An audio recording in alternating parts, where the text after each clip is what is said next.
Happy feast. Bonne fête des tabernacles à tous. We couldn't have planned it any better. On n'aurait pas Actually, pu we did plan the feast planifier today, and we'll be hearing la about the fête. greatest servant of all, Ça Jesus s'accordait très Christ. bien avec la sermonnette. Nous l'avions planifié de parler du Christ et de quel genre de serviteur le Christ était. Nous sommes connectés avec les assemblées à travers le monde et aux États-Unis à tous les sites de fête. Que vous soyez ici à Panama City Beach avec plus de 1000 personnes qui assistent ou un autre site de fête international. Peut-être que vous écoutez cela avec un petit délai ou dans un hôtel si vous avez dû rester dans votre hôtel ou chez vous si vous étiez malade, si vous avez dû rester chez vous. Nous vous connectons avec vous et nous vous souhaitons une bonne fête. Il y a vraiment des gens qui célèbrent la fête de tous les 4 coins du monde. Hier, nous avons connecté, il y a des gens qui donnent des sermons par exemple, à un groupe qui est réuni dans le Myanmar, des 4 parties du monde, à travers Zoom, la technologie. Nous avons des gens réunis là-bas avec le sourire. Et on leur a demandé comment était le temps là-bas et le climat politique est très difficile. Mais ils gardent la fête. La plupart, je voudrais remercier l'équipe de Cincinnati qui a travaillé sur toutes les choses qui sont préparées pour la fête au niveau des messages. La fête a été vraiment une expérience mémorable. Elle l'est. C'était formidable de reconnecter avec autant de gens et de parler du temps avec la famille. Et la musique spéciale était formidable. Steve Myers m'a dit qu'ils allaient faire les frères Myers allaient faire une musique spéciale pour cette assemblée de sabbat et j'étais vraiment contente de voir les frères chanter ensemble. Je vous invite à vous reporter à Ésaïe 42, en commençant au verset 1. Le titre de mon sermon aujourd'hui s'intitule « Christ, le serviteur ». Commençons à lire le chapitre 42 au verset 1. « Voici mon serviteur, que je soutiendrai, mon élu, en qui mon âme prend plaisir. J'ai mis mon esprit sur lui. Il annoncera la justice aux nations. Il ne criera point, il n'élèvera point la voix, et ne la fera point entendre dans les rues. Il ne brisera point le roseau cassé, et il n'éteindra point la mèche qui brûle encore. Il annoncera la justice selon la vérité. Il ne se découragera point, et ne se relâchera point jusqu'à ce qu'il ait établi la justice sur la terre, et que les îles espèrent en sa loi. Ainsi parle Dieu l'Éternel, qui a créé les cieux et qui les a déployés, qui a étendu la terre et ses productions, qui a donné la respiration à ceux qui la peuplent et le souffle à ceux qui y marchent. Moi, l'Éternel, je t'ai appelé pour le salut, et je te prendrai par la main, je te garderai, et je t'établirai pour traiter alliance avec le peuple, pour être la lumière des nations, pour ouvrir les yeux des aveugles, pour faire sortir de prison le captif, et de leur cachot ceux qui habitent dans les ténèbres. C'est une référence claire à Jésus-Christ, le serviteur. La façon dont ce chapitre commence. Il décrit la nature du Christ, son travail, son premier, son second avènement. Ésaïe fait 23 références au fait qu'il est un serviteur, en disant « mon serviteur », dans un contexte qui montre qu'il part directement du Christ. Reportez-vous maintenant à Philippiens 2, versets 5 à 11. Et commençons au verset 5. Parce que Jésus-Christ est également appelé serviteur dans le Nouveau Testament, dans Philippiens 2, verset 5. Ayez en vous les sentiments qui étaient en Jésus-Christ, existant en forme de Dieu. Il n'a point regardé son égalité avec Dieu comme une proie à arracher, mais il s'est dépouillé lui-même en prenant une forme de serviteur. En devenant semblable aux hommes, il apparut comme un vrai homme. Il s'est humilié lui-même en se rendant obéissant jusqu'à la mort, mais jusqu'à la mort de la croix. Et c'est je lis de la version standard anglaise, il dit. Les nombreux noms, titres et identités de Jésus-Christ. Il est appelé roi des rois, seigneur des seigneurs, le Messie.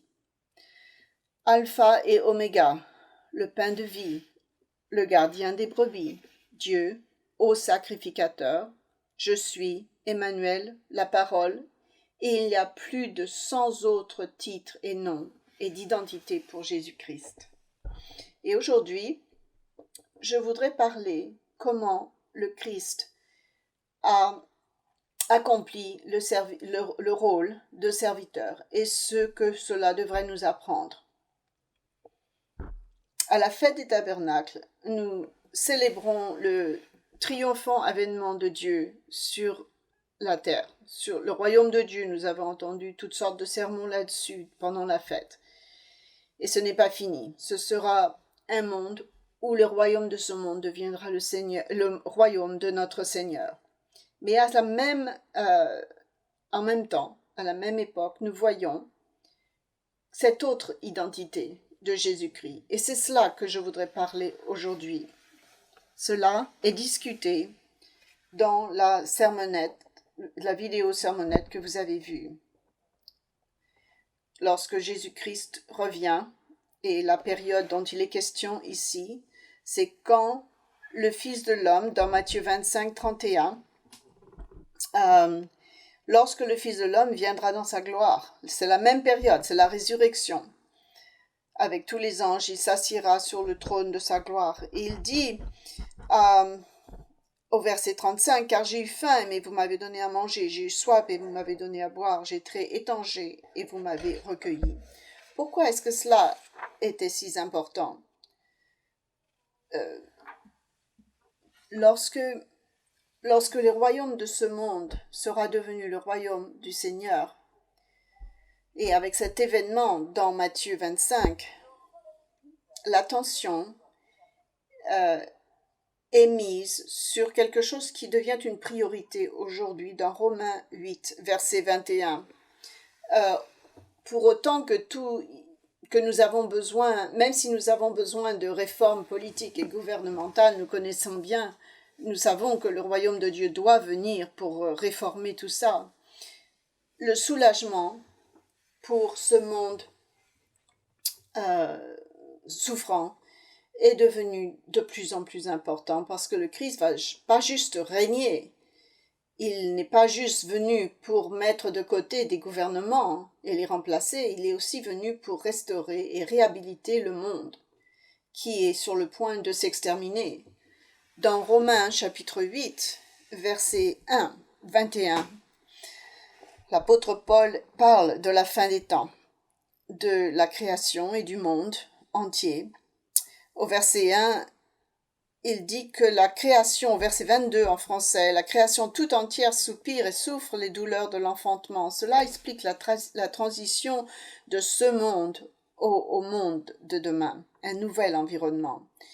La création tout entière soupire et souffre les douleurs de l'enfantement.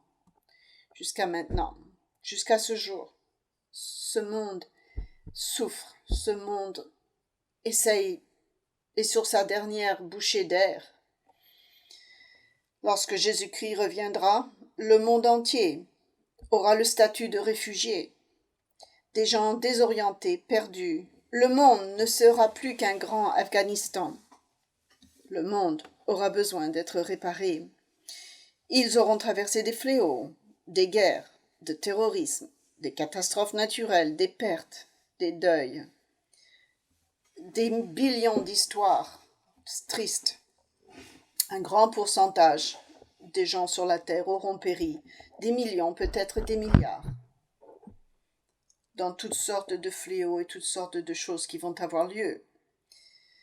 Peut-être même des milliards, comme je disais, avant le retour du Christ. Des civilisations seront sur le point de s'éteindre, et ce sera juste à temps que le Christ viendra. Et ces gens, vers le monde, ce monde vers lequel le Christ reviendra, ces réfugiés, vous en ferez peut-être partie. Ce ne sera pas juste des statistiques, des millions de personnes, ce sont des gens qui avaient une mère, qui avaient des enfants, ce sont des gens comme vous et moi, qui ont peut-être eu des vies très difficiles, et que le Christ revient pour sauver ces gens, restaurer. Régner sur de nombreuses villes ne consistera pas à s'asseoir dans une tour d'ivoire pour diriger avec notre petite sceptre de fer. C'est pas de cela dont il s'agit. Il s'agira d'accomplir le ministère de Jésus-Christ en tant que serviteur, ce qui est l'essence de son leadership, le reconstruire, la terre, restaurer. Et ça sera son ministère. Réhabiliter, restaurer la terre et apporter la réconciliation au monde, c'est un travail énorme. Avant que je commence à parler des exemples du Christ, et il y en a énormément d'exemples, je voudrais donner un exemple et du cœur de Christ, je voudrais donner un exemple de ce qu'un serviteur n'est pas, mais c'est dans Matthieu 20, au verset 20, Matthieu 20, verset 20. Jésus-Christ décrit presque avec humour ce qu'un serviteur n'est pas. Une leçon sur le service, c'est une leçon sur le service, une leçon classique sur le service envers le public. Alors la mère, dans Matthieu 20, verset 20, la mère Salomé des fils de Zébédée s'approcha de Jésus avec ses fils, Jacques, Jean, le fils du tonnerre, et se prosterna pour lui faire une demande, probablement de don. Elle lui dit, en disant, que veux-tu? Ordonne, lui dit-il, elle veut que ses fils soient à côté de Christ. Salomé, on pense, était probablement la demi-sœur de Marie, la mère de Jésus. Et Jean aurait été un demi-cousin de Jésus-Christ lui-même. Donc elle se vient devant lui, elle lui demande quelque chose. Elle lui demande une faveur, un privilège, d'être assis à côté de lui, une place d'honneur, n'est-ce pas? Jésus dit, vous savez ce que vous demandez. Et il dit, que veux-tu? Ordonne, lui dit-elle, que mes deux fils, que voici, soient assis dans ton royaume, l'un à ta droite et l'autre à ta gauche. Elle voulait une position pour ses fils. Elle avait compris que le Christ aurait un royaume qui s'établirait sur la terre. Et elle voulait que ses fils soient juste là au premier plan. Elle voulait la meilleure place dans ce royaume. Est-ce que l'un peut être président et l'autre le directeur du conseil? Pourquoi pas? Jésus-Christ, on est famille, n'est-ce pas? Tu peux honorer ta famille. Et Jésus lui répondit, tu ne sais pas ce que tu demandes. Il dit, peux-tu boire la coupe que je dois boire? Cela demande et être baptisé du baptême que je suis baptisé. Et le Christ lui dit, ce n'est pas si facile que ça. Tu ne comprends pas ce que tu demandes. Pour demander ces positions, ce que la personne devra traverser pour y arriver, c'est très difficile. Vous allez boire une coupe d'amertume, de critique, de martyr, d'abus. Est-ce que tu es prêt à faire ça? Ils leur ont dit aux fils, au verset 22, « Pouvez-vous boire la coupe que je dois boire ?» Nous le pouvons, dirent-ils. Ce n'était pas juste Salomé, donc c'était Salomé, Jacques et Jean, ses cousins. Il leur dit, oui, on peut, bien sûr. Parce qu'ils voulaient ce statut, cette position et le prestige et ce profil tellement. Ils ne réalisaient pas qu'il y aurait beaucoup de douleurs qui viendraient avec. Un autre une autre chose que le Christ a ajoutée. Il leur répondit, « Il est vrai que vous boirez ma coupe. » C'est-à-dire, vous serez baptisés du baptême que je serai baptisé. Et historiquement, nous savons que 11 des 12 apôtres sont morts comme en tant que martyrs, sauf Jean qui, semble-t-il, est mort de vieillesse. Mais pour ce qui est d'être assis à ma droite et à ma gauche, cela ne dépendra pas de moi et ne sera donné qu'à ceux à qui mon père l'a réservé. Il a dit à Salomé, tu présumes beaucoup. C'est même pas à moi de décider ça, c'est à Dieu le Père. Salomé avait apporté ses fils, qui était l'un des 12 apôtres, et ils furent vraiment indignés. Les autres 10, ayant entendu cela, furent indignés contre les deux frères. Est-ce qu'ils étaient pas contents parce qu'ils ont présumé? Probablement pas. Et probablement ils n'étaient pas contents parce qu'ils ont dit, eh bien nous alors, quelle position on aura nous si vous demandez ce travail-là? Ils luttaient et combattaient ensemble pour avoir une position importante.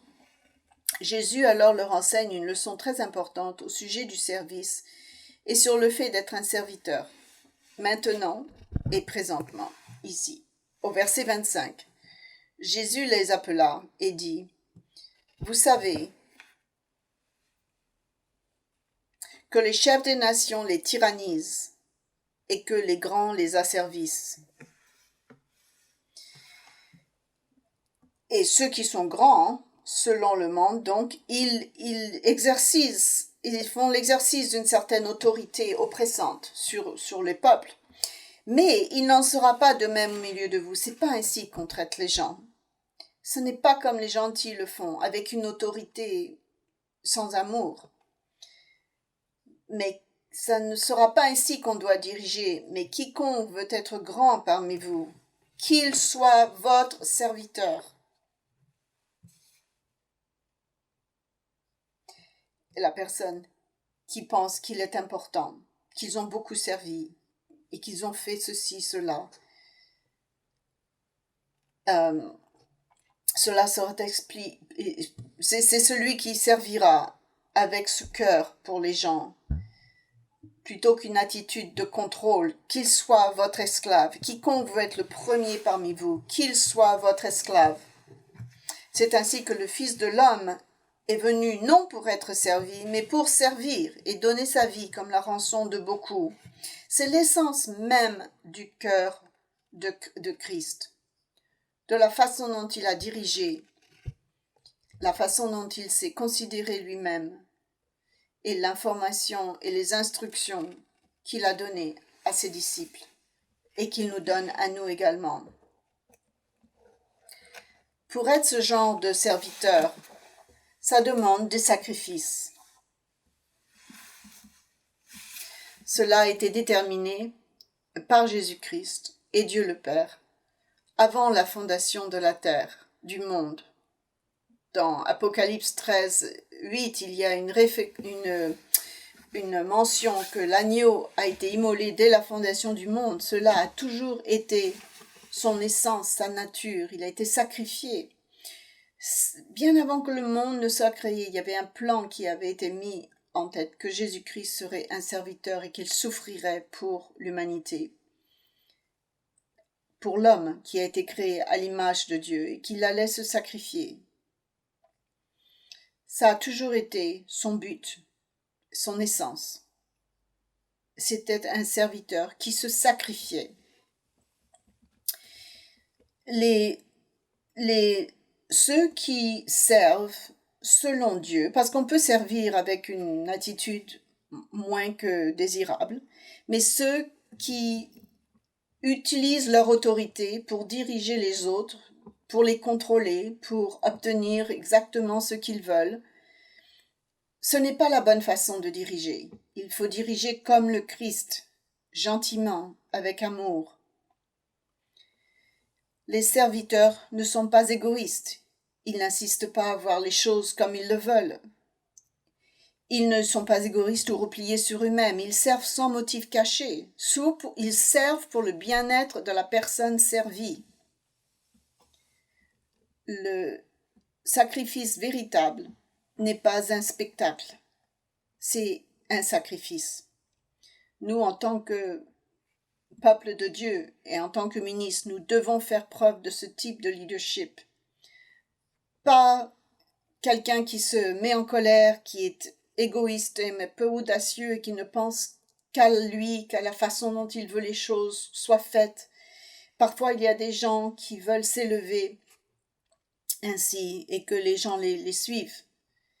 Mais qui est un véritable serviteur? Comment il se conduit avec les gens? Comment il leur parle? Lorsque nous regardons dans Jean 13, versets 3 à 5, nous voyons plus en profondeur l'exemple du Christ et son état d'esprit. Les fêtes du Seigneur et ce qu'elles représentent, ce qu'elles nous montrent, établissent un plan et une progression des étapes de la destinée de l'homme. En commençant par la Pâque, et ça commence petit avec la Pâque, et en culminant au 8e jour. Ça commence avec quelque chose de très personnel, avec une relation avec Jésus-Christ, le pardon de nos péchés, quelque chose de très personnel, et ça devient le salut pour toute l'humanité. C'est un plan fantastique que Dieu a pour nous. De peu nombreux à beaucoup, du petit au plus grand. Ce processus, même la Pâque, commence avec un service qui s'appelle le lavement des pieds, parce que ça révèle profondément le caractère du Jésus-Christ. C'est le symbole de la vie du Christ, le lavement des pieds. Dans Jean 13, versets 3 à 5, Jean 13, versets 3 à 5, Jésus qui savait que le Père avait remis toutes choses entre ses mains, dans Matthieu 28, 18, et qu'il était venu de Dieu et qu'il s'en allait à Dieu, se leva de table. C'est la chronologie des choses. Il s'est levé après le repas. Il a fait quelque chose de différent après le repas. Ce n'était pas pendant le repas. Il se leva de table. Il ôta ses vêtements. Il prit un linge dont il se ceignit. Il versa de l'eau dans un bassin. Et il se mit à laver les pieds des disciples et à les essuyer avec le linge dont il était saint. C'est une cérémonie un peu étrange pour quelqu'un qui avait déjà dit qu'il aurait un jour toute la puissance dans le monde, de la terre entière. Il n'a pas lavé leur visage, leurs épaules, ou il ne leur a pas donné une petite tape sur la tête avec un peu d'eau. Non, il est allé vers les pieds, la partie la plus basse du corps humain. C'est un petit peu inconfortable. On a gardé la Pâque de nombreuses années et c'est parfois un petit peu inconfortable. Il faut parfois se mettre par terre, se mettre à genoux devant la personne pour pouvoir atteindre les pieds. Il y en a certains qui, dans le monde religieux, qui voudraient se débarrasser de cette cérémonie. Mais c'est vital, cette cérémonie commence toutes les fêtes. Ce n'est pas une fête, mais elle commence tout le plan de Dieu, elle le met en motion. Au verset 12, après qu'il leur eut lavé les pieds et qu'il eut pris ses vêtements, il se remit à table et leur dit, « Comprenez-vous ce que je vous ai fait? Vous m'appelez maître et seigneur, et vous dites bien, car je le suis. Si donc je vous ai lavé les pieds, moi, le Seigneur, le Maître, vous devez aussi vous laver les pieds les uns aux autres. Car je vous ai donné un exemple, afin que vous fassiez comme je vous ai fait. En vérité, cet enseignement, cette expérience, il leur dit, voyez, c'est ça que j'ai fait, moi, je veux que vous fassiez comme moi. Perpétuer cette tradition et cet exemple d'état d'esprit. En vérité, je vous le dis, le serviteur n'est pas plus grand que son maître, ni l'apôtre plus grand que celui qui l'a envoyé. Ça n'a pas diminué en aucun cas mon rôle de maître de l'univers, le fait d'avoir lavé vos pieds. Si vous savez ces choses, vous êtes heureux pourvu que vous les pratiquiez. Ceci est notre leçon que nous devons pratiquer, c'est l'application. Lorsque nous voyons Christ commencer son ministère, dès le début, vous voyez cet aspect du service qui est apporté. Lorsqu'il décrit son ministère, par exemple, dans Luc 4, verset 14, dans Luc 4, verset 14 à 19, Jésus commence son ministère galiléen, en Galilée. Dans Luc 4, verset 14. Jésus, revêtu de la puissance de l'Esprit, retourna en Galilée et sa renommée se répandit dans tout le pays d'alentour. Il enseignait dans les synagogues et il était glorifié par tous. Il se rendit à Nazareth où il avait été élevé et selon sa coutume, il entra dans la synagogue le jour du sabbat. Il se leva pour faire la lecture et on lui remit le livre du prophète Ésaïe. Et l'ayant dérouvé, il trouva l'endroit où il était écrit, et c'est une citation de Ésaïe 49, 8 à 9. Et il parle de lui-même ici. Et voici ce qu'il a lu. « L'Esprit du Seigneur est sur moi, parce qu'il m'a oint pour annoncer une bonne nouvelle aux pauvres. Il m'a envoyé pour guérir ceux qui ont le cœur brisé, pour proclamer aux captifs la délivrance et aux aveugles le recouvrement de la vue, pour envoyer libres les opprimés, pour publier une année du Seigneur. »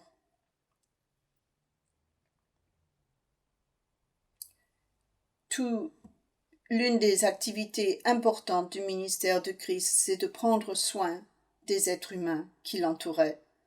Si vous regardez l'Évangile dans Matthieu, Marc, Luc, Jean, vous verrez des histoires après histoires où il s'occupait des besoins des gens. Il rejetait des démons, il les nourrissait, il les guérissait, une chose humanitarienne après l'autre. Il se souciait des gens, il leur priait et il les guérissait.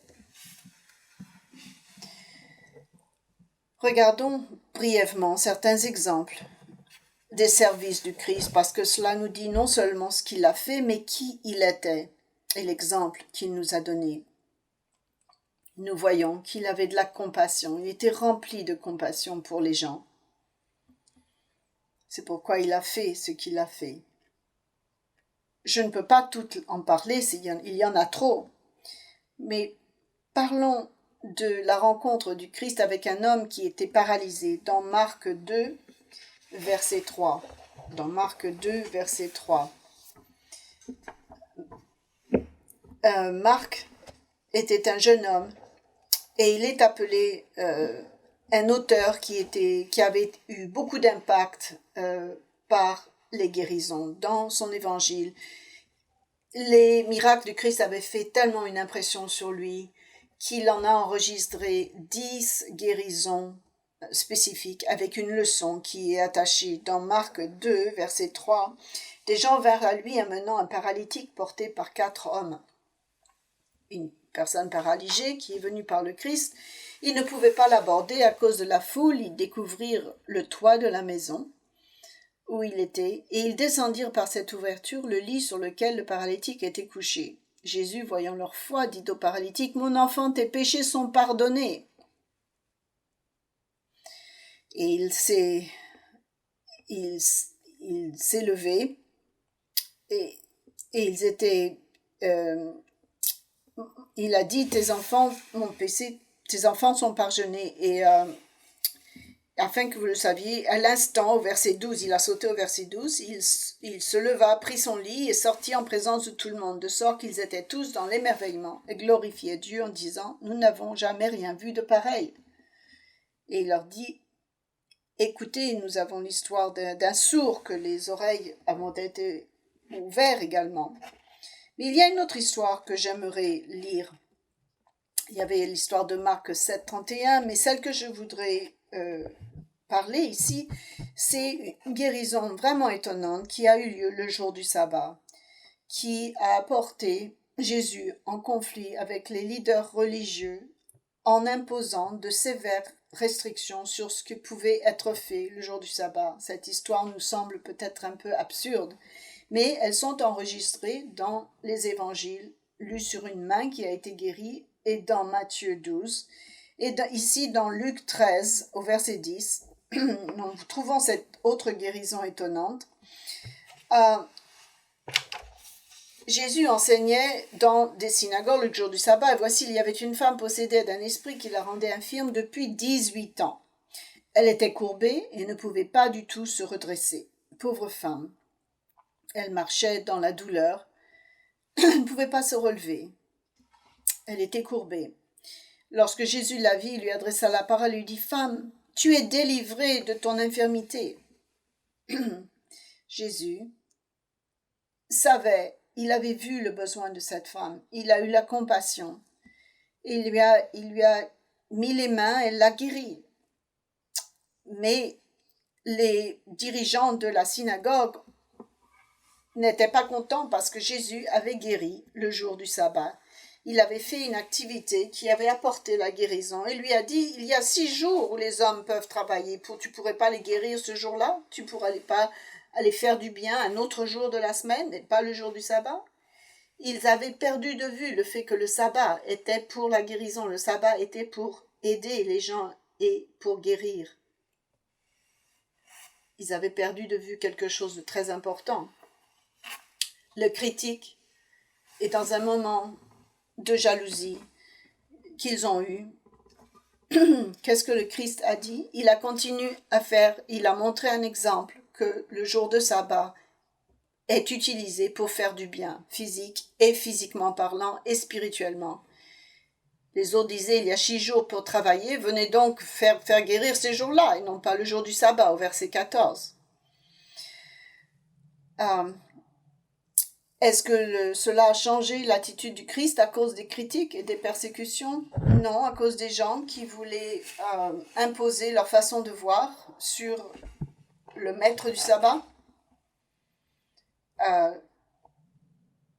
Il y a également des miracles qui ont impliqué plusieurs groupes importants de gens.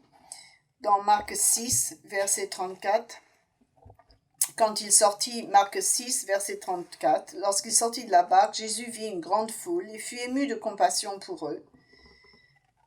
Il leur enseignait peut-être des petits bouts du sermon sur la montagne et de choses comme ça.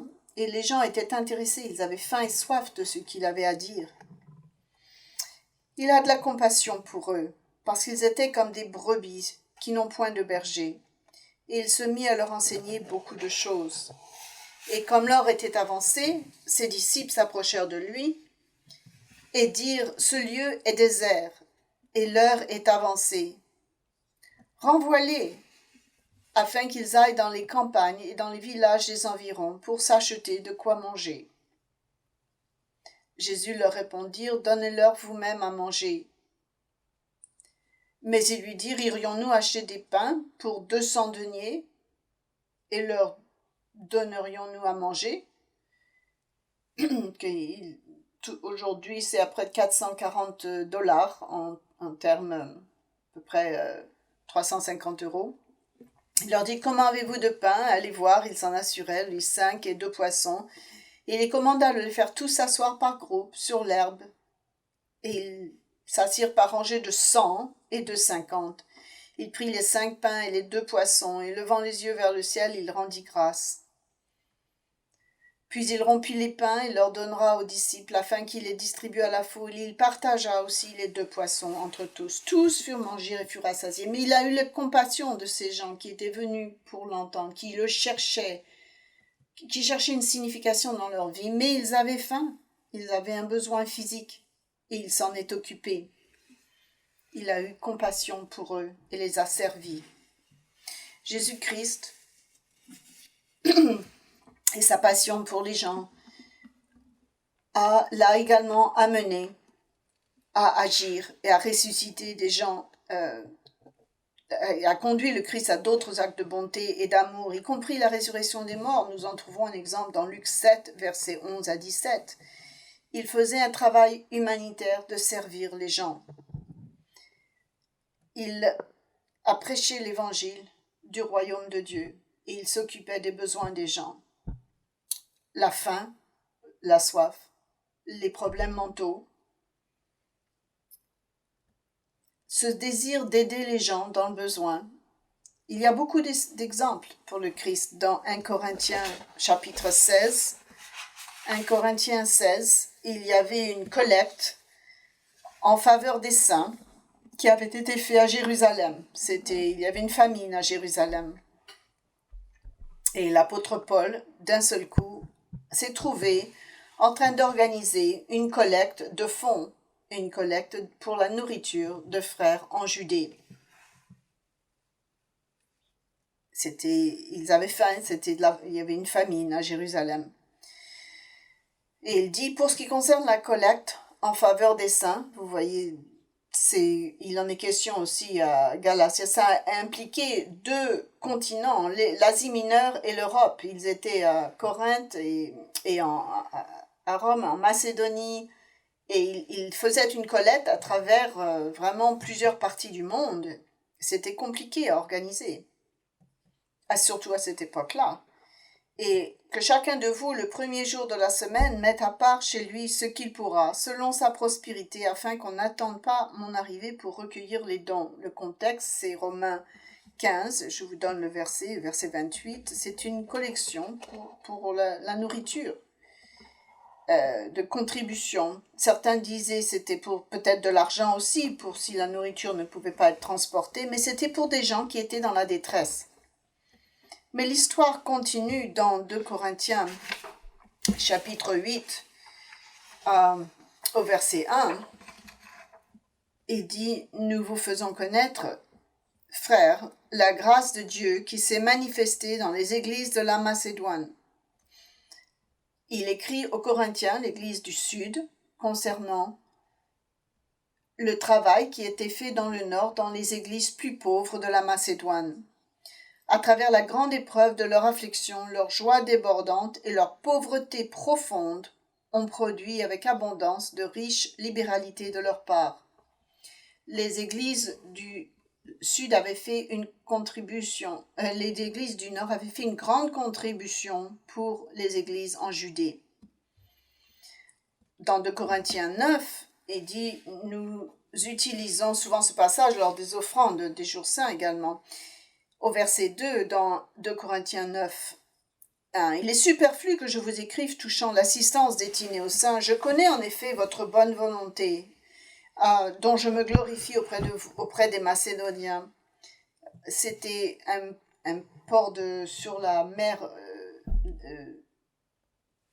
Ils avaient promis d'envoyer des denrées et de l'argent à Jérusalem, en déclarant que l'Achaïe est prête depuis l'année dernière, et ce zèle de votre part a stimulé le plus grand nombre.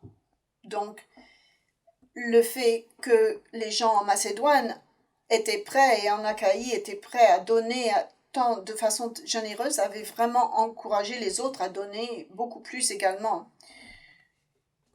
J'envoie les frères, afin que l'éloge que nous avons fait de vous ne soit pas réduit à néant sur ce point-là, que vous soyez prêts, comme je le dis. Je ne voudrais pas, si les Macédoniens m'accompagnent et ne vous trouvent pas prêts, que cette assurance toute à notre confusion, pour ne pas dire à la vôtre. C'est-à-dire qu'il y en avait qui avaient promis qu'ils allaient donner, mais ça n'était pas encore arrivé. Il allait chercher ces nourritures, ces dons, avec des Macédoniens, et il dit de les préparer à l'avance, parce que ils avaient promis à l'avance de les donner.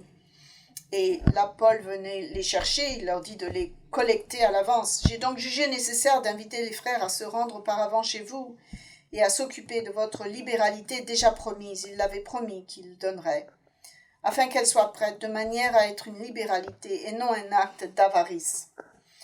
Sachez-le, celui qui sème peu moissonnera peu. C'est pour ça que nous utilisons ça pour donner l'attitude des offrandes, parce que chacun doit donner de son cœur.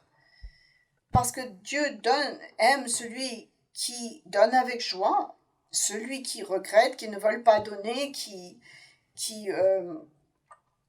donne avec regret et avec tristesse ou contrainte. Par contrainte, Dieu n'accepte pas cette offrande. Et Dieu peut combler de toute grâce, afin que, possédant toujours en toutes choses de quoi satisfaire à tous vos besoins, vous avez encore abondance pour toute œuvre. Nous avons une Église généreuse qui a toujours essayé de prendre soin une église qui essaie toujours de prendre soin de ceux qui sont dans le besoin, dans ses seins. On ne peut pas toujours faire les guérisons que faisait le Christ. On ne peut même pas peut-être commencer une organisation sans profit, à but non lucratif. Tout le monde ne sait pas faire ça. Mais on peut toujours être inspiré par l'Esprit du Christ pour servir et pour penser aux besoins des autres et en prendre soin. Vous êtes personnellement responsable devant Dieu d'aider ceux qui ont moins que vous dans votre communauté et dans vos familles et dans l'Église. J'ai vu ça de façon régulière. Votre expression de souci à travers les prières, des cartes et des coups de téléphone a été remarquée à travers ces épreuves. Nous avons des exemples remarquables de gens qui n'ont pas beaucoup d'argent pour donner, mais récemment, un exemple formidable d'une personne au travail qui, son co-ouvrier, avait une fille qui mourait d'un cancer à l'âge de 20 ans. Elle avait besoin d'être avec son... donc, il a donné ses vacances à cette dame parce que cette dame n'avait pas de vacances pour aller voir sa fille. Et il a donné sa semaine de vacances pour qu'elle puisse aller voir sa fille. Parfois, ce n'est pas de l'argent qu'on donne, si on n'en a pas. Développer des amitiés avec des gens que vous rencontrez lors de la fête et pensez à leurs besoins au cours de l'année si vous restez en contact. Nous avons ici à l'ABC nous avons différentes activités pour soulever des fonds, des gens qui ont besoin d'aide à l'étranger. L'année dernière, nous avons aidé le Ghana à bâtir un bâtiment. L'année dernière, l'ABC a soulevé des fonds pour construire une école dans l'Angola. L'année dernière, nous avons participé à ce programme où on ramassait de la nourriture, ce programme américain où on a distribué des centaines de tonnes de nourriture que les gens avaient récoltées au bureau à Cincinnati pour le donner à la communauté, dans nos communautés ici autour de nous dans l'Ohio, pour ceux qui n'avaient pas assez à manger à cause de Covid ou autre, et ceux qui simplement sont pauvres. Et nous avons la capacité de stocker des denrées pendant un bout de temps. Et pendant 8 semaines, il y avait des frères et des sœurs qui achetaient de la nourriture et qui la donnaient. Et nous avons fait ensuite une donation très importante de plusieurs tonnes de nourriture autour de nous. Nous avons cette occasion lors de la fête également. De nombreux membres ont rendu possible que nos frères à travers le monde aient une fête un peu plus intéressante. Dans des pays comme au Zambie, en Malawi et en Afrique de l'Ouest également. Je sais que ma femme et moi ont été en Afrique pendant de nombreuses années. Nous avons vu des contributions qui ont vraiment fait une différence. Et certains de ces pays, en Zambie et en Malawi, qui sont parmi les plus pauvres du monde, les gens ne mangent que du maïs parfois toute la semaine et de temps en temps, une fois par semaine, ils ont peut-être de la viande. Et lorsqu'ils sont venus à la fête, ils sont tellement contents parce que d'habitude, ils ont peut-être de la viande un jour sur 3. Et à la fête, on a donné des choses pour qu'ils puissent en avoir davantage, un petit peu tous les jours. Cela fait une grande différence pour eux, pour garder une fête un plus spéciale. Il y a plusieurs années, ma femme et moi ont eu leur ont fait une surprise. Le 8e jour, nous avons apporté de la crème glacée de la capitale qui devait venir. Ils n'avaient jamais vu de crème glacée et ça a été transporté dans un camion réfrigéré depuis la capitale à 20 km de loin, mais c'était quelque chose de vraiment spécial. Le premier groupe qui est venu ont eu de la crème glacée, il y en a qui ont eu de la soupe. Ceux qui sont arrivés à la fin, parce qu'il faisait tellement chaud, les gens, en mangeant de la crème glacée, n'avaient jamais eu cette sensation de froid dans la bouche et c'était intéressant de voir des gens qui n'avaient jamais goûté de la crème glacée. C'était juste une petite chose pour les gâter un petit peu. Les gens sont tellement pauvres, laissez-moi vous dire. Il y a des gens qui sont très très pauvres, qui font $70 par mois. Ça serait beaucoup d'argent. La plupart des gens font entre 40 et $50 par mois. Mais ils ont fait l'offrande. Ils ont appris comment l'Amérique ont annoncé la contribution par personne. Vous savez, chez nous aussi, on annonce. Et eux, ils se sont souciés parce que ils avaient peur d'annoncer. Et ils étaient contents que la contribution par personne, c'était 47 centimes. Et tout le monde était absolument joyeux. C'est beaucoup d'argent pour eux, 47 centimes. C'était leur contribution. Et ils étaient contents de le faire. Dieu regarde au cœur de ces gens. Et c'est très valable, tout comme la petite veuve qui a donné juste très peu. Elle a jeté un tout petit peu d'argent. C'était tout ce qu'elle avait, mais c'était plus que les autres parce que elle l'avait donné vraiment du fond du cœur. J'ai beaucoup apprécié de traverser, d'avoir voyagé dans d'autres pays, parce qu'il y a des gens qui ne pourront jamais élever le standard de vie, mais ce sont des fils de Dieu, et nous devons respecter ce que Dieu fait avec eux.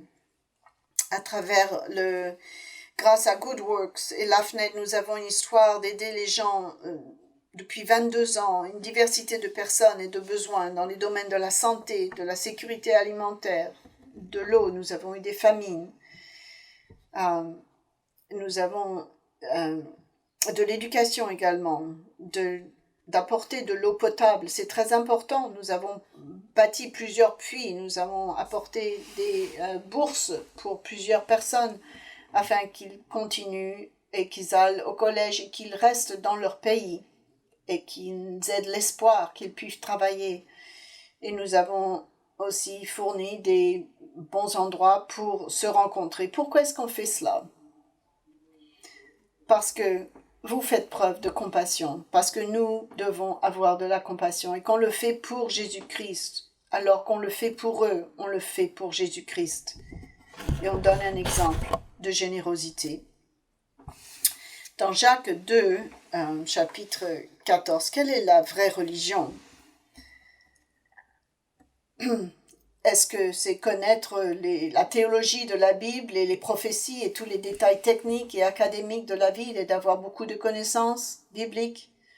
Quand il s'agit vraiment de ce qui est important, dans Jacques 1, verset 27 nous dit que devant Dieu et le Père, de visiter les veuves et les orphelins, c'est la vraie religion, de les visiter dans leur affliction et de se protéger des souillures du monde.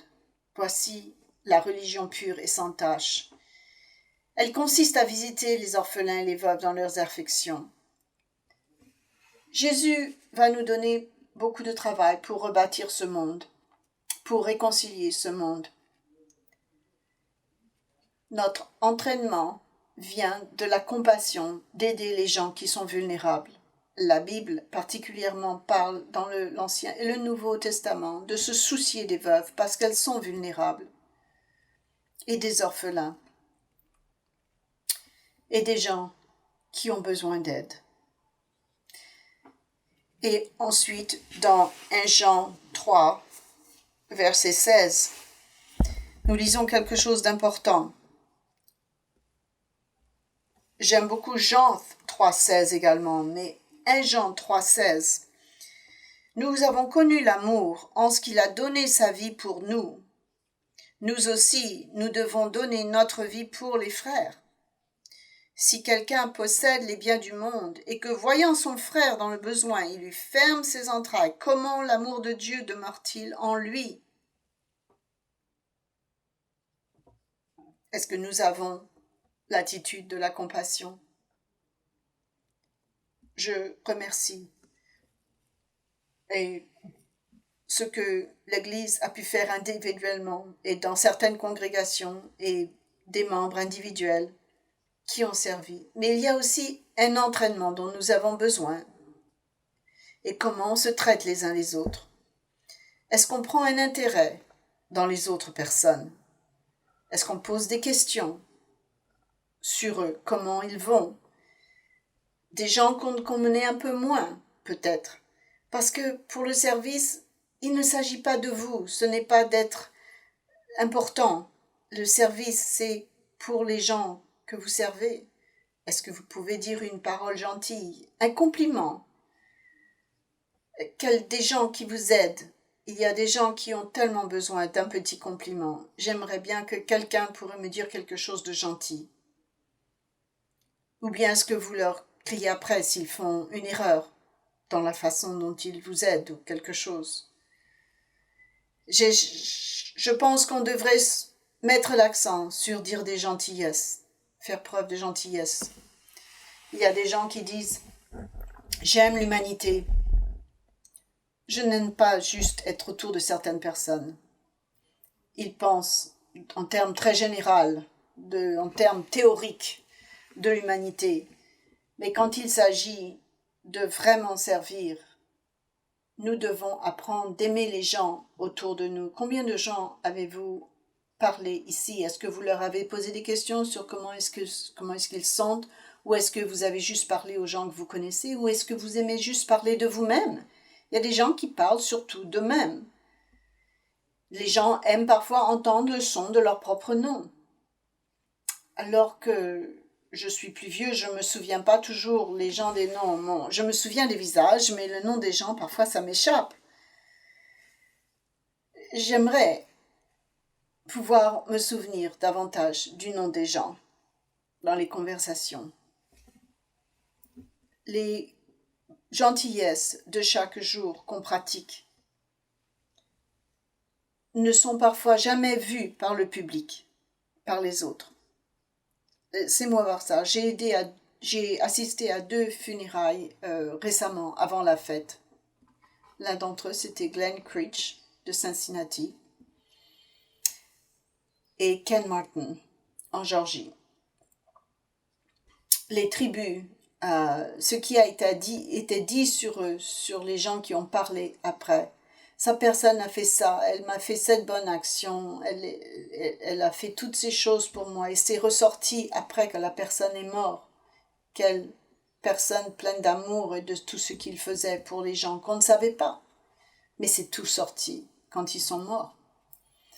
C'était formidable d'entendre les gens parler d'eux en de tels termes. On en arrive au point où on arrive à la fête des tabernacles, la restauration de la terre.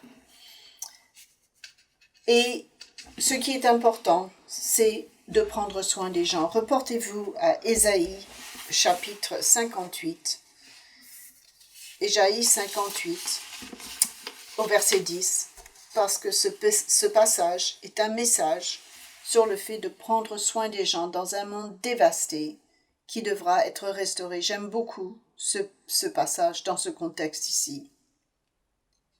Si tu donnes ta propre subsistance à celui qui a faim, si tu rassasies l'âme indigente, ta lumière se lèvera sur l'obscurité, et tes ténèbres seront comme le midi.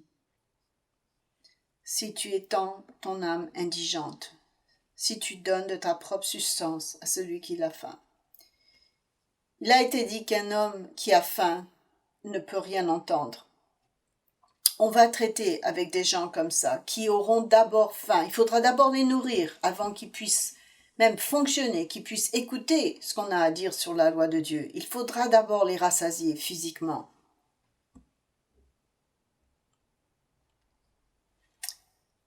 Ces gens ne vont pas dire « j'ai eu faim et vous m'avez donné une brochure ». C'est absurde. Ils auront besoin de nourriture. Lorsque le Christ viendra, de nourriture physique d'abord. Ensuite, ils pourront écouter. Au verset 12, « Les tiens rebâtiront sur d'anciennes ruines. Tu relèveras des fondements antiques. On t'appellera réparateur des brèches, celui qui restaure les chemins. qui rend le pays habitable. C'est ce qui arrivera lorsque le Christ sera de retour. On se souciera des gens et on rebâtira les choses qui avaient été brisées, cassées. On restaurera les chemins qui rendra le pays habitable dans le monde de demain. Et je finirai avec Philippiens 2 pour en revenir à ce passage très important, un petit peu plus en profondeur, dans Philippiens 2, verset 1. Parce que c'est le résumé d'un état d'esprit de compassion qu'avait le Christ et qu'on nous demande, qui est exigé de nous, que nous ayons. Et cela nous concerne. Philippiens 2, verset 1. Si donc il y a quelque consolation en Christ, s'il y a quelque soulagement dans l'amour, s'il y a quelque communion d'esprit, s'il y a quelque compassion et quelque miséricorde, rendez ma joie parfaite ayant un même sentiment, un même amour, une même pensée, une même âme. C'est une affirmation un peu générale ici, mais ensuite il dit « Ne faites rien par esprit de parti ou par vaine gloire, mais que l'humilité vous fasse regarder les autres comme étant au-dessus de vous-même. » Est-ce que nous faisons cela? Qui que ce soit que nous rencontrions, avons-nous en tête « Cette personne est plus importante que moi ». Ils ont, en tant que personne, ils sont plus importants que nous. Est-ce que nous pensons en ces termes? Qu'on ne fasse rien par vaine gloire. Est-ce qu'on recherche les compliments? Les disciples étaient en compétition les uns avec les autres. Il leur dit, ne faites pas ça. Que chacun de vous, au lieu de considérer ses propres intérêts, considère aussi ceux des autres. Ne pensez pas juste à votre petite vie. J'ai entendu une histoire triste de quelqu'un. C'est le moment de montrer de la compassion. Ne les écoutez pas simplement, mais essayez d'aider autant que vous pouvez. Ce sont les serviteurs, les leaders qui vraiment s'intéressent au bien des gens, pas juste leur bien physique, mais qu'ils font preuve de gentillesse pour prendre soin de leurs besoins psychologiques également. Que chacun de vous, au lieu de considérer ses propres intérêts, considère aussi ceux des autres. Ayez en vous les sentiments qui étaient en Jésus-Christ. Existez en forme de Dieu, il est devenu chair, il n'a point regardé son égalité avec Dieu comme une proie à arracher. C'est quelque chose qu'il ne pouvait pas abandonner. Il est venu au niveau de l'humanité, pas pour être juste ressemblé à un être humain, pour être au point que juste avant sa crucifixion, il a pu laver les pieds de l'humanité pour montrer symboliquement que c'est tous, vous et moi. Est-ce qu'on peut servir de cette façon? Il est difficile de laver les pieds des gens sans se mettre à genoux devant eux et de mettre les chaises en face l'une de l'autre. Quelques endroits en Afrique, je suis complètement sur la terre pour laver leurs pieds et qu'ils lavent les miens. Et ça démontre comment est-ce qu'on doit considérer les autres. Mais il s'est dépouillé lui-même en prenant une forme de serviteur.